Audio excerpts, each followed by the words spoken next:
लार में कार्बोहाइड्रेट को तोड़ने वाले दो मुख्य एंजाइम होते हैं। पहला है टायलिन, जिसे एमाइलेज भी कहते हैं, जो स्टार्च पर हमला करता है। स्टार्च जैसे रोटी या चावल में होता है? हाँ, ये एक जटिल शुगर है। ये एंजाइम उसे माल्टोज नाम की एक सरल शुगर में तोड़ देता है। ये पहला कदम है। और दूसरा कदम? फिर दूसरा एंजाइम माल्टेज इस माल्टोज को ग्लूकोज में बदल देता है, जो ऊर्जा का सबसे सरल रूप है और जिसे हमारा शरीर सीधे इस्तेमाल कर सकता है। अरे वाह! तो जब हम कहते हैं कि रोटी को ज्यादा देर चबाने पर वो मीठी लगने लगती है, वो असल में पाचन की प्रक्रिया है जिसे हम सचमुच चख रहे हैं। बिल्कुल सही। स्टार्च सच में हमारी जीभ पर ही चीनी बन रहा है। ये तो कमाल है। जी, और ये लार 3 जोड़ी ग्रंथियों से आती हैं। एक होती है कान के पीछे, पैरोटिड ग्रंथि। पैरोटिड? हाँ, ये वही ग्रंथि है जो गलसुआ यानी मम्स की बीमारी में सूज जाती है। शायद आज के बच्चों ने ये बीमारी न देखी हो, पर एक जमाना था जब बच्चों के गाल सूज जाते थे। वो इसी ग्रंथि की वजह से होता था। अच्छा, और बाकी दो? बाकी 2 ग्रंथियां जबड़े के नीचे सबमैंडिबुलर और जीभ के ठीक नीचे सबलिंगुअल होती हैं। तो मुंह ने अपना काम कर दिया। कार्बोहाइड्रेट पर पहला केमिकल हमला हो चुका है, पर ये तो बस शुरुआत है। अब इस भोजन को नीचे उतरना है। बिल्कुल। अगला पड़ाव है ग्रसनी यानी फेरिंग्स। ये एक बहुत ही महत्वपूर्ण चौराहा है। चौराहा? हाँ, यहीं से भोजन खाने की नली में और हवा सांस की नली में जाती है। और इस चौराहे पर एक ट्रैफिक पुलिस वाला बैठा है, जिसे एपिग्लॉटिस कहते हैं। ट्रैफिक पुलिस वाला?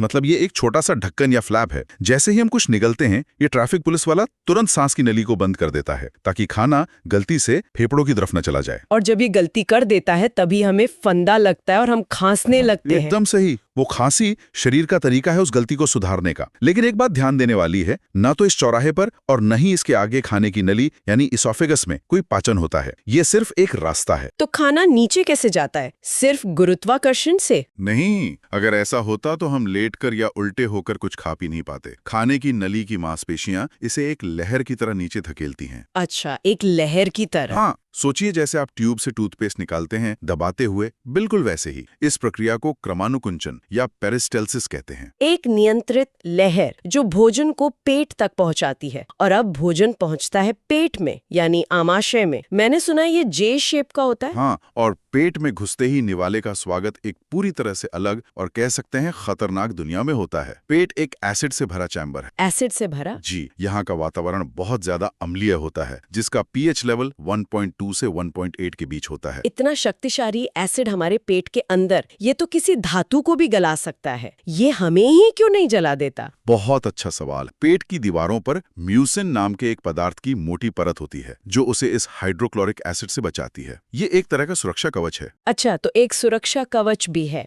जी, और इस एसिड के 2 बहुत जरूरी काम हैं। पहला, ये एक बाउंसर की तरह है, जो खाने के साथ आए हानिकारक बैक्टीरिया को घुसते ही खत्म कर देता है। ये हमारी सुरक्षा की पहली दीवार है। और दूसरा काम? दूसरा काम है माहौल बनाना। पेट के एंजाइम सिर्फ अम्लीय मतलब एसिडिक माहौल में ही काम कर सकते हैं। तो ये एसिड माहौल को तैयार करता है ताकि असली काम शुरू हो सके। असली काम यानी प्रोटीन और फैट को पचाना? बिल्कुल। पेट के अंदर समझिए 3 स्पेशलिस्ट काम करते हैं। एक है प्रोटीन का एक्सपर्ट, जिसका नाम है पेप्सिन। ये प्रोटीन की लंबी लड़ियों को छोटे छोटे टुकड़ों में तोड़ना शुरू कर देता है, जिन्हें पेप्टाइड्स कहते हैं। ठीक है, एक प्रोटीन के लिए, और बाकी 2? दूसरा है फैट यानी वसा का स्पेशलिस्ट, लाइपेज। ये वसा को फैटी एसिड में बदलना शुरू करता है। और एक तीसरा जो बहुत दिलचस्प है वो है रेनिन। रेनिन? हाँ, ये सिर्फ बच्चों में होता है और इसका एक ही काम है दूध में मौजूद केसीन नाम के प्रोटीन को पचाना। जैसे जैसे बच्चे बड़े होते हैं और उनका भोजन बदलता है, ये एंजाइम बनना बंद हो जाता है। मतलब ये रिटायर हो जाता है? हाँ, कह सकते हैं।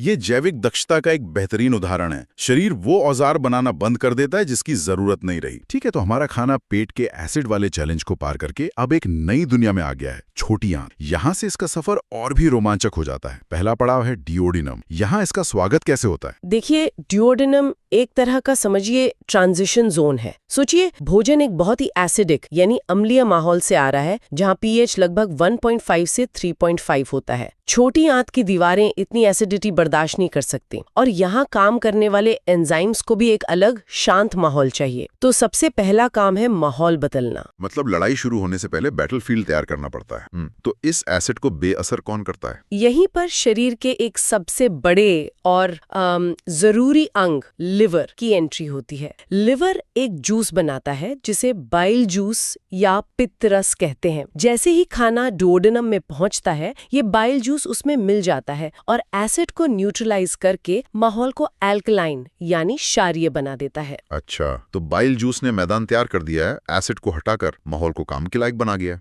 लेकिन सिर्फ मैदान तैयार करने से तो मैच नहीं जीता जाता। अब तो असली खिलाड़ी चाहिए होंगे जो अटैक करे। क्या यहीं पर पैंक्रियाज की एंट्री होती है? बिल्कुल, पैंक्रियाज यानी अग्नाशय पाचन तंत्र का स्विस आर्मी नाइफ है। ये एक जबरदस्त जूस छोड़ता है जिसे पैंक्रियाटिक जूस कहते हैं। और कमाल की बात यह है कि ये एक साथ 3 मोर्चों पर हमला करता है। इसके पास हर तरह के मैक्रोन्यूट्रिएंट के लिए सही औजार है। 3 मोर्चों पर? ये दिलचस्प है। कौन कौन से हैं ये औजार? पहला है प्रोटीन के लिए ट्रिप्सिन। पेट में पेप्सिन ने जो काम शुरू किया था, ट्रिप्सिन उसे अगले लेवल पर ले जाता है और बचे हुए प्रोटीन को और छोटे टुकड़ों मतलब पॉलीपेप्टाइड्स और एमिनो एसिड्स में तोड़ देता है। ओके। दूसरा है कार्बोहाइड्रेट्स के लिए एमाइलेज। ये स्टार्च को पचाकर उसे घुलनशील शर्करा सॉल्युबल शुगर में बदलता है। और तीसरा और बहुत जरूरी है फैट्स यानी वसा के लिए लाइपेज।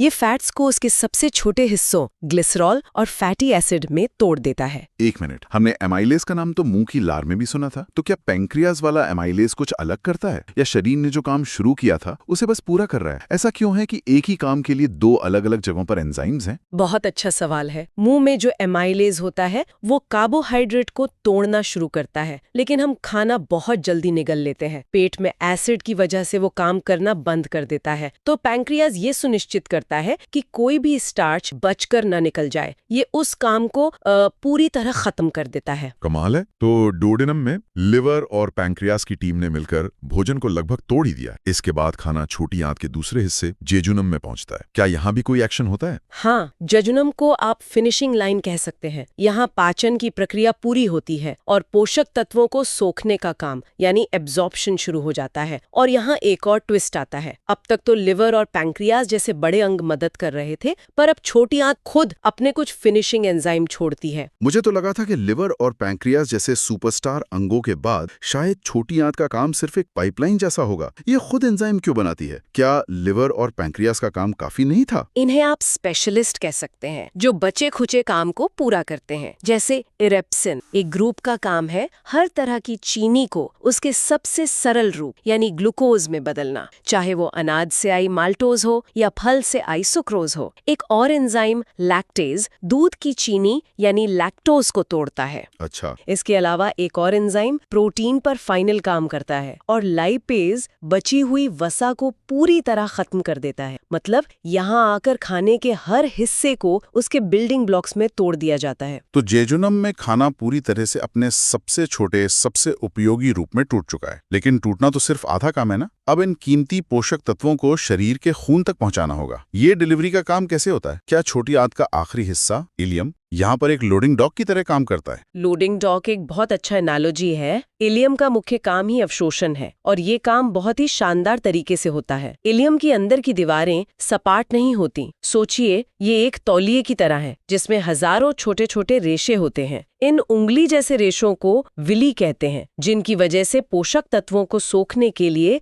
बहुत ज्यादा जगह मिल जाती है। एक सपाट सतह के मुकाबले ये हजारों गुना बेहतर काम करती है। और इन पोषक तत्वों का खून में पहुंचने के बाद क्या होता है? एक शब्द आता है स्वांगीकरण या एसिमिलेशन। इसका क्या मतलब है? एसिमिलेशन वो पल है जब भोजन असल में आपका हिस्सा बन जाता है। जब खून इन पोषक तत्वों glucose, amino acid, fatty acids को शरीर की हर एक कोशिका तक पहुंचाता है और वो कोशिकाएं उनका इस्तेमाल ऊर्जा बनाने, शरीर की मरम्मत करने या नई कोशिकाएं बनाने के लिए करती हैं, तो उसी प्रक्रिया को स्वांगीकरण कहते हैं। बहुत खूब। तो छोटी आंत में पाचन और अवशोषण का सारा काम हो गया। अब जो कुछ बचता है यानी वो हिस्सा जिसे शरीर पचा नहीं सकता, वो बड़ी आंत यानी लार्ज इंटेस्टाइन में जाता है। इसका क्या रोल है? ये तो छोटी आंत के मुकाबले काफी छोटा लगता है। लंबाई में छोटा लेकिन भूमिका में बहुत बड़ा। बड़ी आंत के 3 हिस्से हैं, सीकम, कोलन और रेक्टम। सीकम बस एक टी जंक्शन है जहां छोटी आंत बड़ी आंत से मिलती है। असली काम कोलन में होता है। कोलन हमारे शरीर का सबसे कुशल वाटर रिसाइकलिंग प्लांट है। Water recycling plant? हाँ, जो अपशिष्ट पदार्थ छोटी आंत से आता है वो बहुत तरल होता है। कोलन का सबसे जरूरी काम है उस तरल में से ज्यादा पानी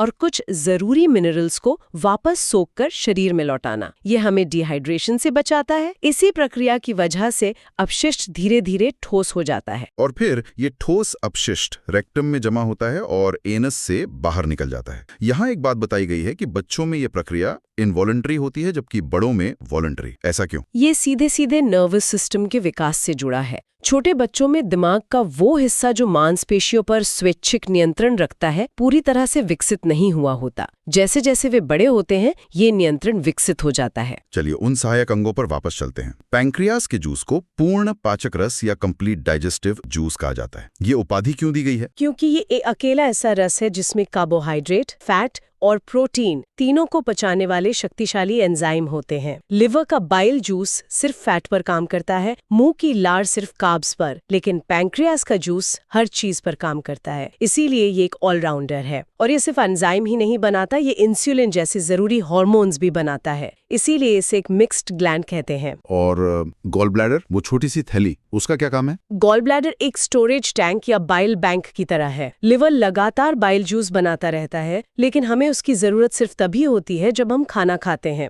तो गॉल ब्लैडर उस बाइल जूस को जमा करके रखता है और उससे गाढ़ा भी करता है ताकि जब जरूरत पड़े तो एक कॉन्सेंट्रेटेड डोज छोटी आंत में छोड़ा जा सके। हमने बाइल जूस के बारे में बहुत बात की। इसकी कहानी अपने आप में काफी दिलचस्प लगती है। बनता कहीं है, जमा कहीं और होता है और काम कहीं और करता है। बिल्कुल, बनता लिवर में, स्टोर होता गॉल ब्लैडर में और काम करता है छोटी आंत में। और इसकी एक और खासियत है, इसका पीएच मान 7.7 होता है और इसमें कोई एंजाइम नहीं होता। ये बात थोड़ी कंफ्यूजिंग है। हमने सुना कि ये पाचन में मदद करता है, लेकिन इसमें कोई एंजाइम ही नहीं है। तो फिर ये करता क्या है? बाइल जूस सीधे सीधे फैट को पचाता नहीं है, लेकिन उसके बिना फैट पच भी नहीं सकता। इसका काम बिल्कुल वैसा है जैसा बर्तन धोते समय साबुन का होता है। जैसे साबुन तेल और चिकनाई की बड़ी बूंदों को तोड़कर छोटे छोटे कणों में बिखेर देता है ताकि पानी उन्हें बहा ले जाए, वैसे ही बाइल जूस फैट के बड़े बड़े गोलों को नन्ही नन्ही बूंदों में तोड़ देता है। इस प्रक्रिया को इमल्सीकरण कहते हैं। इससे लाइपेज एंजाइम को फैट पर हमला करने के लिए बहुत बड़ी सतह मिल जाती है। मतलब ये लाइपेज का काम आसान कर देता है। और इसके अंदर जो पिगमेंट्स होते हैं, बिलीरुबिन और बिलीवर्डिन, उनकी क्या कहानी है? ये पिगमेंट्स असल में पुराने रेड ब्लड सेल्स के टूटने से बनते हैं। बिलीवर्डिन हरे रंग का होता है और बिलीरुबिन पीले रंग का। दिलचस्प बात ये है कि यही बिलीरुबिन हमारे मल को उसका खास पीला रंग देता है। और जब किसी वजह से लिवर खराब हो जाता है तो वो इस बिलीरुबिन को शरीर से बाहर नहीं निकाल पाता। ये खून में जमा होने लगता है जिससे त्वचा और आंखें पीली पड़ जाती हैं। इसी को हम जॉन्डिस या पीलिया कहते हैं। तो ये एक तरह से लिवर की सेहत का इंडिकेटर है। और अपशिष्ट की गंध का कारण, इसका भी जिक्र है? हाँ, इसका कारण भी बाइल में मौजूद कुछ सॉल्ट्स होते हैं, खासकर इंडोल और स्कैटोल नाम के कंपाउंड्स। तो बाइल जूस न सिर्फ पाचन में मदद करता है बल्कि अपशिष्ट के रंग और गंध को भी तय करता है। अपेंडिक्स, जिसके बारे में कहा गया कि पाचन में उसकी कोई भूमिका नहीं है, ये हमें तथाकथित वेस्टिजियल यानी अवशेषी अंगों के बारे में सोचने पर मजबूर करता है। क्या वे सच में बेकार हैं या हम अभी तक शरीर के इस जटिल इकोसिस्टम में उनके सभी काम समझ नहीं पाए हैं? कुछ नई रिसर्च इशारा करती हैं कि अपेंडिक्स शायद हमारी आंत के अच्छे बैक्टीरिया के लिए एक सेफ हाउस का काम करता है, खासकर बीमारी के बाद। तो भोजन छोटी आंत में पहुंच चुका है, पोषक तत्व रक्त में घुलने लगे हैं। अब क्या होता है? यहीं पर हमारा पहला सुपर हीरो यकृत, लिवर, एक्शन में आता है। हाँ, ये शरीर की सबसे बड़ी ग्रंथि है, लार्जेस्ट ग्लैंड। वजन भी करीब 1.5 से 2 किलो होता है। और ये सिर्फ एक अंग नहीं बल्कि एक पावर हाउस केमिकल फैक्ट्री है। केमिकल फैक्ट्री, ये शब्द बिल्कुल सही है। हाँ, इसका सबसे पहला और सबसे प्रसिद्ध काम है पित्त रस का उत्पादन। अच्छा। भोजन में मौजूद वसा को तोड़ने के लिए पित्त रस की जरूरत होती है। तो ये वसा के बड़े टुकड़ों को छोटे कणों में तोड़ देता है ताकि एंजाइम्स उन पर आसानी से काम कर सकें। और यहाँ एक आम गलतफहमी है। मुझे लगता है कई लोगों को लगता है कि पित्त रस रस पित्ताशय में बनता है। हाँ, ये क्लासिक परीक्षा का सवाल भी है ना? बिल्कुल। और सही जवाब है कि पित्त बनता यकृत में है, पित्ताशय तो बस एक स्टोरेज टैंक की तरह है जहाँ ये जमा होता है। हाँ, और जरूरत पड़ने पर छोटी आंत स्मॉल इंटेस्टाइन में छोड़ा जाता है। ये तो निर्माण यकृत में, भंडारण पित्ताशय में और काम छोटी आंत में। जी रकम याद रखना बहुत जरूरी है। बिल्कुल। ठीक है, तो वसा का पाचन संभालने के अलावा ये केमिकल फैक्ट्री और क्या-क्या करती है? प्रोटीन उपापचय, प्रोटीन मेटाबॉलिज्म में इसकी एक बहुत बड़ी भूमिका का जिक्र करते हैं। हाँ, और ये यकृत के सबसे महत्वपूर्ण मतलब जीवन रक्षक कामों में से एक है। जीवन रक्षक। हाँ, जब हमारा शरीर प्रोटीन को तोड़ता है तो एक बहुत ही जहरीला बाय प्रोडक्ट बनता है अमोनिया। अच्छा। अगर ये अमोनिया हमारे रक्त में जमा हो जाए तो ये कुछ ही घंटों में हमारे मस्तिष्क को बंद कर सकता है। ये तो बहुत खतरनाक है। तो यकृत इससे कैसे निपटता है? यकृत एक शानदार डिटॉक्स प्लांट की तरह काम करता है। ये तुरंत उस जहरीले अमोनिया को पकड़कर उसे यूरिया में बदल देता है। यूरिया में हाँ, यूरिया बहुत कम जहरीला होता है और इसे आसानी से मूत्र के रास्ते शरीर से बाहर निकाला जा सकता है। तो ये एक लगातार चलने वाली प्रक्रिया है। अब बिल्कुल, जिसके बिना हम जीवित नहीं रह सकते। हर बार जब हम प्रोटीन खाते हैं, यकृत हमें इस अंदरूनी जहर से बचा रहा होता है। कमाल है, ये तो शरीर का एक गुमनाम हीरो हुआ। कि यकृत अतिरिक्त प्रोटीन को कार्बोहाइड्रेट में बदल सकता है। मैं तो हमेशा सोचता था कि प्रोटीन सिर्फ मांसपेशियां बनाता है। ये शरीर के ऊर्जा प्रबंधन का एक बेहतरीन उदाहरण है। यकृत एक कुशल प्रबंधक की तरह है।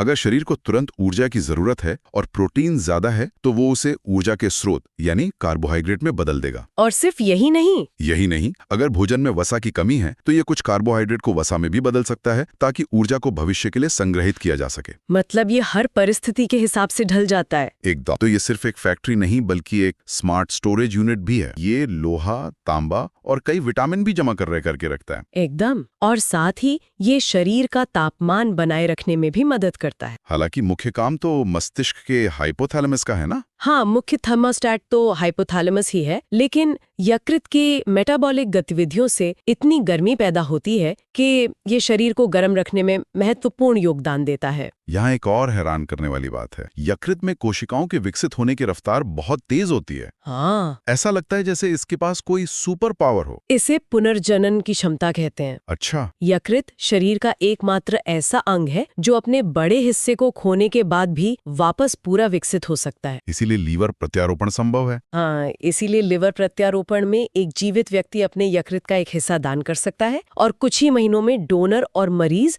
दोनों का यकृत लगभग पूरे आकार में वापस आ जाता है। ये तो किसी कॉमिक बुक के सुपर हीरो की हीलिंग पावर जैसा ही है। बिल्कुल। और इसका एक स्याह पहलू भी है जो फोरेंसिक जांच से जुड़ा है। हाँ। अगर किसी को जहर देकर मारा गया हो तो यकृत ही सबसे बड़ा सुराग देता है। हाँ, क्योंकि शरीर में जाने वाला कोई भी जहर सबसे पहले यकृत में ही मेटाबोलाइज होने के लिए पहुंचता है। इसलिए मृत्यु का कारण जानने के लिए जांचकर्ता अक्सर यकृत की ही जांच करते हैं। तो हमने देखा कि यकृत प्रोटीन और वसा का प्रबंधन करता है, लेकिन हमारे भोजन का सबसे बड़ा हिस्सा कार्बोहाइड्रेट्स यानी रोटी, चावल, आलू। हाँ, आलू, उसका क्या? उसके लिए यकृत को एक विशेषज्ञ पार्टनर की जरूरत पड़ती है। और यहीं पर कहानी में हमारे दूसरे किरदार अग्न्याशय की एंट्री होती है। यकृत के ठीक पीछे छिपा हुआ। हाँ, और ये शरीर की दूसरी सबसे बड़ी ग्रंथि है। इसके अंदर कुछ विशेष कोशिकाओं के समूह होते हैं जिन्हें लैंगरहैंड्स की द्वीपिकाएं आइलेट्स ऑफ लैंगरहैंड्स कहा जाता है। इनकी खोज करने वाले वैज्ञानिक के नाम पर इनका नाम रखा गया। जी। और इन द्वीपिकाओं में 3 तरह की मुख्य कोशिकाएं होती हैं, अल्फा, बीटा और गामा, कि ये तीनों मिलकर शरीर के सबसे महत्वपूर्ण ईंधन यानी शुगर के स्तर को नियंत्रित करती हैं। बिल्कुल,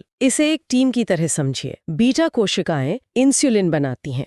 इंसुलिन वो मैनेजर है जो भोजन के बाद रक्त में बढ़ी हुई शुगर को कहता है, चलो काम पर लगो या स्टोर रूम में जाओ। मतलब ये कोशिकाओं को शुगर का उपयोग करने का संकेत देता है। हाँ, या उसे ग्लाइकोजन के रूप में यकृत और मांसपेशियों में संग्रहित करने का। ठीक है, तो इंसुलिन शुगर को कम करता है, लेकिन अगर शुगर बहुत ज्यादा कम हो जाए तो तब अल्फा कोशिकाएं अपना हार्मोन ग्लूकागॉन छोड़ती हैं। ग्लूकागॉन इंसुलिन का ठीक उल्टा काम करता है। वो स्टोर रूम यानी यकृत में जाकर कहता है, बाहर निकलो, शरीर को ऊर्जा की जरूरत है, और संग्रहित ग्लाइकोजन वापस ग्लूकोज में बदलकर रक्त में आ जाता है। तो इंसुलिन और ग्लूकागॉन एक दूसरे को संतुलित करते हैं। एक शुगर कम करता है, दूसरा बढ़ाता है। सही। तो फिर गामा कोशिकाओं का क्या काम है? उनसे निकलने वाला सोमाटोस्टैटिन क्या करता है? सोमैटोस्टैटिन उस टीम का सुपरवाइजर है। वो इंसुलिन और ग्लूकागॉन दोनों को संकेत देता है कि थोड़ा शांत हो जाओ ताकि शुगर का स्तर बहुत तेजी से ऊपर नीचे ना हो। मतलब ये स्थिरता लाता है। हाँ, ये पूरी प्रणाली में स्थिरता लाता है। ये एक खूबसूरत संतुलन है। और जब ये संतुलन बिगड़ता है, खासकर जब बीटा कोशिकाएं पर्याप्त इंसुलिन नहीं बना पाती, तो मधुमेह यानी डायबिटीज की स्थिति पैदा होती है। चलिए इंसुलिन पे थोड़ा और गहराई से बात करते हैं। इसकी खोज 1921 में बेंटिंग और बेस्ट ने की थी और इसने चिकित्सा की दुनिया बदल दी। इसने लाखों लोगों की जान बचाई है।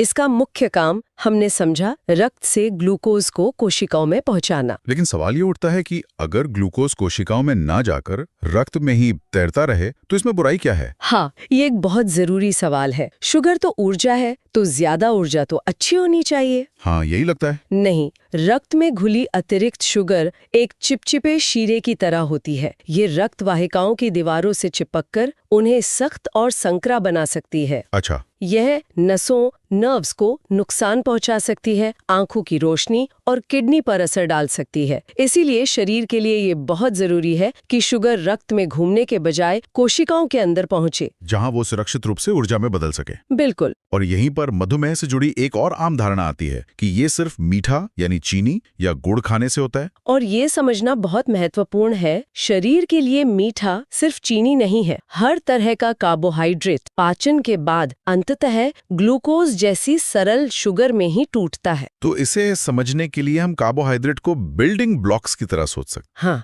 ये अच्छा तरीका है इसे समझने का। कैसे? मोनोसैकेराइड जैसे ग्लूकोज एक अकेली ईंट की तरह है, सबसे सरल रूप। ठीक है। डाइसैकेराइड जैसे हमारी चाय की चीनी, वो दो ईंटों के जुड़ने से बनती है। और पॉलीसैकेराइड? और पॉलीसैकेराइड जैसे आलू या चावल में पाया जाने वाला स्टार्च, वो हजारों ईंटों से बनी एक पूरी दीवार की तरह है। अच्छा। जब हम रोटी या चावल खाते हैं तो हमारा पाचन तंत्र उस दीवार को तोड़कर वापस अकेली अकेली ईंटों यानी ग्लूकोज में बदल देता है। इसका मतलब चाहे हम सीधे चीनी खाएं या रोटी, अंत में रक्त में ग्लूकोज ही पहुंचता है। बिल्कुल। और ये पाचन की प्रक्रिया तो मुंह से ही शुरू हो जाती है ना? हाँ, लगभग 30% स्टार्च का पाचन हमारी लार सलाइवा में मौजूद एमाइलेज नामक एंजाइम की वजह से मुंह में ही शुरू हो जाता है। इसीलिए अगर आप रोटी को ज्यादा देर तक चबाएं तो वो हल्की मीठी लगने लगती है। सही। वाह, जो दवा के कैप्सूल होते हैं उनका बाहरी खोल भी स्टार्च का ही बना होता है। हाँ, जो कि एक पॉलीसैकेराइड है, इसीलिए वो पेट में आसानी से घुल जाता है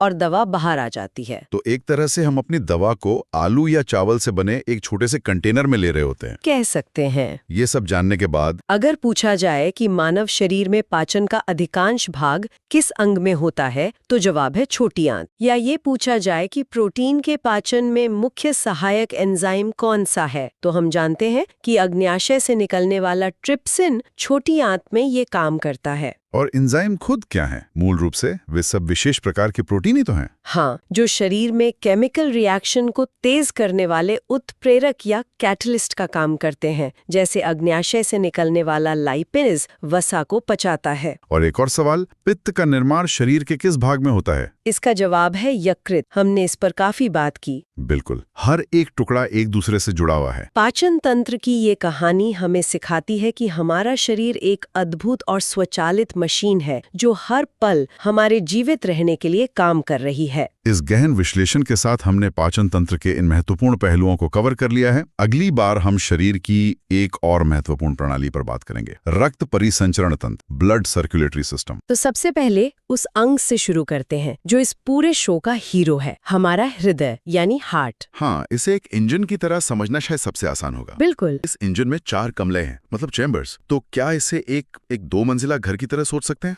ऊपर 2 कमरे और नीचे 2। हाँ, ये बहुत अच्छा तरीका है इसे समझने का। ऊपर के 2 कमरे ऑरिकल या आलिंद कहलाते हैं और नीचे के 2 कमरे वेंट्रिकल या निलय। सही का। और इस घर को बीच में एक दीवार 2 हिस्सों में बांटती है, एक दायां हिस्सा और एक बायां। तो हमारे पास हो गए right auricle, left auricle, right ventricle और लेफ्ट वेंट्रिकल। अच्छा। और इन कमरों की बनावट में एक बहुत दिलचस्प बात छिपी है। ऊपर के कमरे यानी ऑरिकल्स की जो मांसपेशीय परत होती है वो पतली होती है, और नीचे वाले कमरों की, वेंट्रिकल्स की, उनकी मांसपेशियां बहुत मोटी और मजबूत होती हैं। इसका कोई खास कारण होगा? मतलब डिजाइन में ऐसा फर्क क्यों? बिल्कुल है। देखिए, ऑरिकल्स का काम बहुत आसान है। उन्हें बस ऊपर से आने वाले खून को रिसीव करना है और नीचे वाले कमरों में धकेल देना है। एक छोटा सा पुश। हाँ, लेकिन वेंट्रिकल्स का काम असली मेहनत का है। उन्हें खून को जोर से पंप करके शरीर में दूर दूर तक भेजना होता है, और इसमें भी लेफ्ट वेंट्रिकल असली पावर हाउस है। अच्छा, वो कैसे? आप ऐसे सोचिए, राइट वेंट्रिकल को खून बस कुछ इंच दूर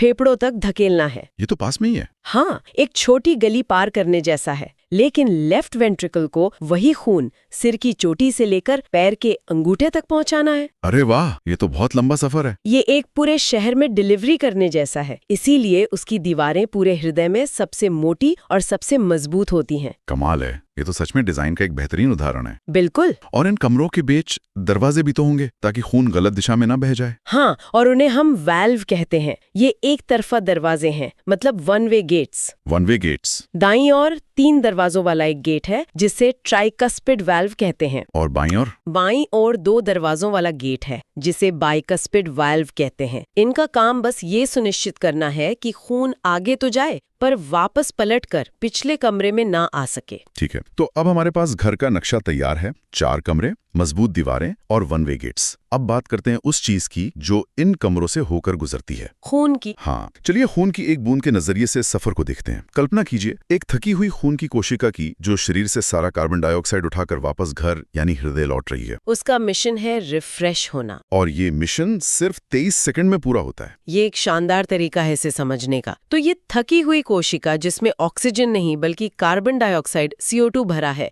जिसे हम अशुद्ध या डीऑक्सीजनेटेड रक्त कहते हैं, हाँ, वो शिराओं यानी वेन्स के जरिए सबसे पहले हृदय के पहले कमरे में दाखिल होती है, राइट ऑरिकल में। तो ये एंट्री गेट है, यहाँ से ये कोशिका कहाँ जाती है? राइट ऑरिकल से ये ट्राइकस्पिड वाल्व के दरवाजे से गुजरकर ठीक नीचे वाले कमरे यानी राइट वेंट्रिकल में पहुंचती है। और यहाँ तक ये अभी भी अशुद्ध ही है। हाँ, यहाँ तक ये अभी भी CO2 से भरी हुई अशुद्ध ही है। ठीक है, तो अब हमारे पास राइट वेंट्रिकल में CO2 से भरा खून है जो शरीर के लिए एक तरह से कचरा है। तो हृदय से साफ करवाने के लिए एक तरह की लॉन्ड्री में भेजता होगा। सही पकड़ा आपने। ये लॉन्ड्री हमारे फेफड़े हैं, है ना? बिल्कुल सही। राइट वेंट्रिकल जोर से सिकुड़ता है और इस सारे अशुद्ध खून को एक खास पाइपलाइन के जरिए फेफड़ों में भेज देता है। और यहीं पर कहानी में एक दिलचस्प मोड़ आता है। क्या? इस पाइपलाइन का नाम है पल्मोनरी आर्टरी या फुफ्फुस धमनी। एक मिनट, यहाँ मुझे कुछ गड़बड़ लग रही है। मैंने हमेशा पढ़ा है कि आर्टरीज यानी धमनियों में साफ ऑक्सीजन वाला खून होता है। तो ये पल्मोनरी आर्टरी अशुद्ध खून क्यों ले जा रही है? ये तो नियम तोड़ रही है। आपने बिल्कुल सही पकड़ा। ये हमारे सर्कुलेटरी सिस्टम का पहला और सबसे बड़ा अपवाद है, एक्सेप्शन। और ये हमें एक बहुत जरूरी बात सिखाता है। क्या? आर्टरी की असली परिभाषा खून के प्रकार पर नहीं बल्कि उसकी दिशा पर निर्भर करती है। कोई भी नली जो खून को हृदय से दूर ले जाती है वो आर्टरी कहलाती है, चाहे उसमें कैसा भी खून हो। अच्छा, तो ये एक आम गलतफहमी है जिसे सोर्स ने साफ किया है। आर्टरी का मतलब शुद्ध खून वाली नली नहीं बल्कि हृदय से दूर ले जाने वाली नली है। और वेन का मतलब हृदय की तरफ आने वाली नली है। दिशा मायने रखती है, खून का प्रकार नहीं। ये तो बहुत बड़ी बात है। एकदम सही। तो ये पल्मोनरी आर्टरी अशुद्ध खून को फेफड़ों तक ले जाती है। ठीक है। फेफड़ों में गैसों का आदान प्रदान होता है। खून अपना कार्बन डाइऑक्साइड छोड़ देता है जो हम सांस के जरिए बाहर निकाल देते हैं। और सांस से ली गई ताजा ऑक्सीजन O2 को सोख लेता है। हाँ, अब हमारा खून शुद्ध या ऑक्सीजनेटेड हो गया है। तो हमारी थकी हुई कोशिका अब पूरी तरह से रिफ्रेश हो चुकी है। अब ये ताजा ऑक्सीजन लेकर वापस हृदय में आएगी। हाँ, और ये वापसी एक और खास पाइपलाइन से होती है जिसका नाम है पल्मोनरी वेन या फुफ्फुस शिरा। अच्छा, तो जैसा मैं अंदाजा लगा रहा हूँ ये दूसरा अपवाद है। बिल्कुल, ये हमारे सिस्टम का दूसरा बड़ा अपवाद है। आमतौर पर वेन्स यानी शिराएं अशुद्ध रक्त लाती हैं, पर ये इकलौती वेन है जो फेफड़ों से ताजा ऑक्सीजन से भरपूर शुद्ध रक्त लेकर हृदय तक आती है। तो ये शुद्ध रक्त अब हृदय के बाएं हिस्से में प्रवेश करेगा, मतलब लेफ्ट ऑरिकल में। बिल्कुल, लेफ्ट ऑरिकल में आने के बाद ये बाइकस्पिड वॉल से गुजरकर हृदय के सबसे शक्तिशाली चेंबर लेफ्ट वेंट्रिकल में पहुंचता है, पावर हाउस में। हाँ, और यहाँ से शुरू होता है इसका ग्रैंड फिनाले, यानी पूरे शरीर में ऑक्सीजन की सप्लाई। लेफ्ट वेंट्रिकल पूरी ताकत से सिकुड़ता है और इस ऑक्सीजन युक्त रक्त को मुख्य धमनी, जिसे एओर्टा कहते हैं, के माध्यम से पूरे शरीर में पंप कर देता है, दिमाग से लेकर मांसपेशियों तक, हर एक कोशिका तक। हर एक कोशिका तक। और सबसे हैरान करने वाली बात जो सोर्स बताता है वो ये है कि इस पूरे चक्र में शरीर से अशुद्ध रक्त का आना, फेफड़ों तक जाना, शुद्ध होकर वापस आना और फिर पूरे शरीर में फैल जाना, इसमें केवल 23 सेकंड लगते हैं। सिर्फ 23 सेकंड? ये तो हम विश्वसनीय है। ये रफ्तार हमारे शरीर के एफिशिएंसी को दिखाती है। हर 23 सेकंड में हमारा पूरा ब्लड सप्लाई एक चक्कर पूरा कर लेता है। ये एक non stop high speed delivery service है। ये 23 सेकंड की रफ्तार वाकई हैरान करने वाली है और इस अविश्वसनीय स्पीड को मुमकिन बनाते हैं हमारे शरीर के अपने हाईवे और सर्विस लेन, यानी धमनियां और शिराएं। हाँ, बीच के फर्क को बहुत अच्छे से समझाता है, खासकर उन दो विद्रोही नलियों को जो नियमों का पालन नहीं करते। चलिए इसे एक बार और साफ कर लेते हैं ताकि कोई कंफ्यूजन ना रहे। जरूर। तो धमनियां यानी आर्टरीज, ये हृदय से शुद्ध मतलब O2 वाला रक्त शरीर तक ले जाती हैं। ये मोटी और मजबूत होती हैं क्योंकि इन्हें हाई प्रेशर झेलना होता है और हीमोग्लोबिन के कारण इनका रंग चटक लाल होता है। हाँ, और इनका अपवाद है पल्मोनरी आर्टरी। ठीक है। और शिराएं यानी वेन्स, ये शरीर से अशुद्ध मतलब CO2 वाला रक्त वापस हृदय तक लाती हैं। इनकी दीवारें पतली होती हैं क्योंकि इनमें प्रेशर कम होता है। और त्वचा के नीचे से देखने पर ये इसीलिए नीली दिखाई देती हैं। सही। और इनका अपवाद है पल्मोनरी वेन। मुझे लगता है कि हर जीव में ऐसा ही जटिल सिस्टम नहीं होता होगा। नहीं, बिल्कुल नहीं। सोर्स में कुछ अलग तरह के सर्कुलेटरी सिस्टम का भी जिक्र है। हाँ, और ये जानना जरूरी है कि हमारा बंद और दोहरा सर्कुलेटरी सिस्टम कितना एडवांस्ड है। पहला अंतर है खुला और बंद परिसंचरण। खुला, इसका क्या मतलब है? क्या खून ऐसे ही शरीर में बहता रहता है बिना किसी पाइप के? लगभग वैसा ही। खुले सिस्टम में रक्त किसी पाइपलाइन या नसों में बंद नहीं रहता। हृदय खून को सीधे शरीर की गुहा में पंप कर देता है, जहाँ सारे अंग उस खून में सीधे नहाते हैं। मतलब कोई व्यवस्थित नेटवर्क नहीं है? नहीं, इसे ऐसे समझें जैसे आपने एक बॉक्स के अंदर कोई ड्रिंक गिरा दी और सारा सामान उसमें भीग गया। कॉकरोच, घोंघा, स्नेल्स जैसे जीवों में ऐसा ही होता है। और हमारा सिस्टम बंद है, मतलब हमारा खून हमेशा अपनी नसों के अंदर ही रहता है, एक बहुत ही व्यवस्थित प्लम्बिंग नेटवर्क की तरह। बिल्कुल।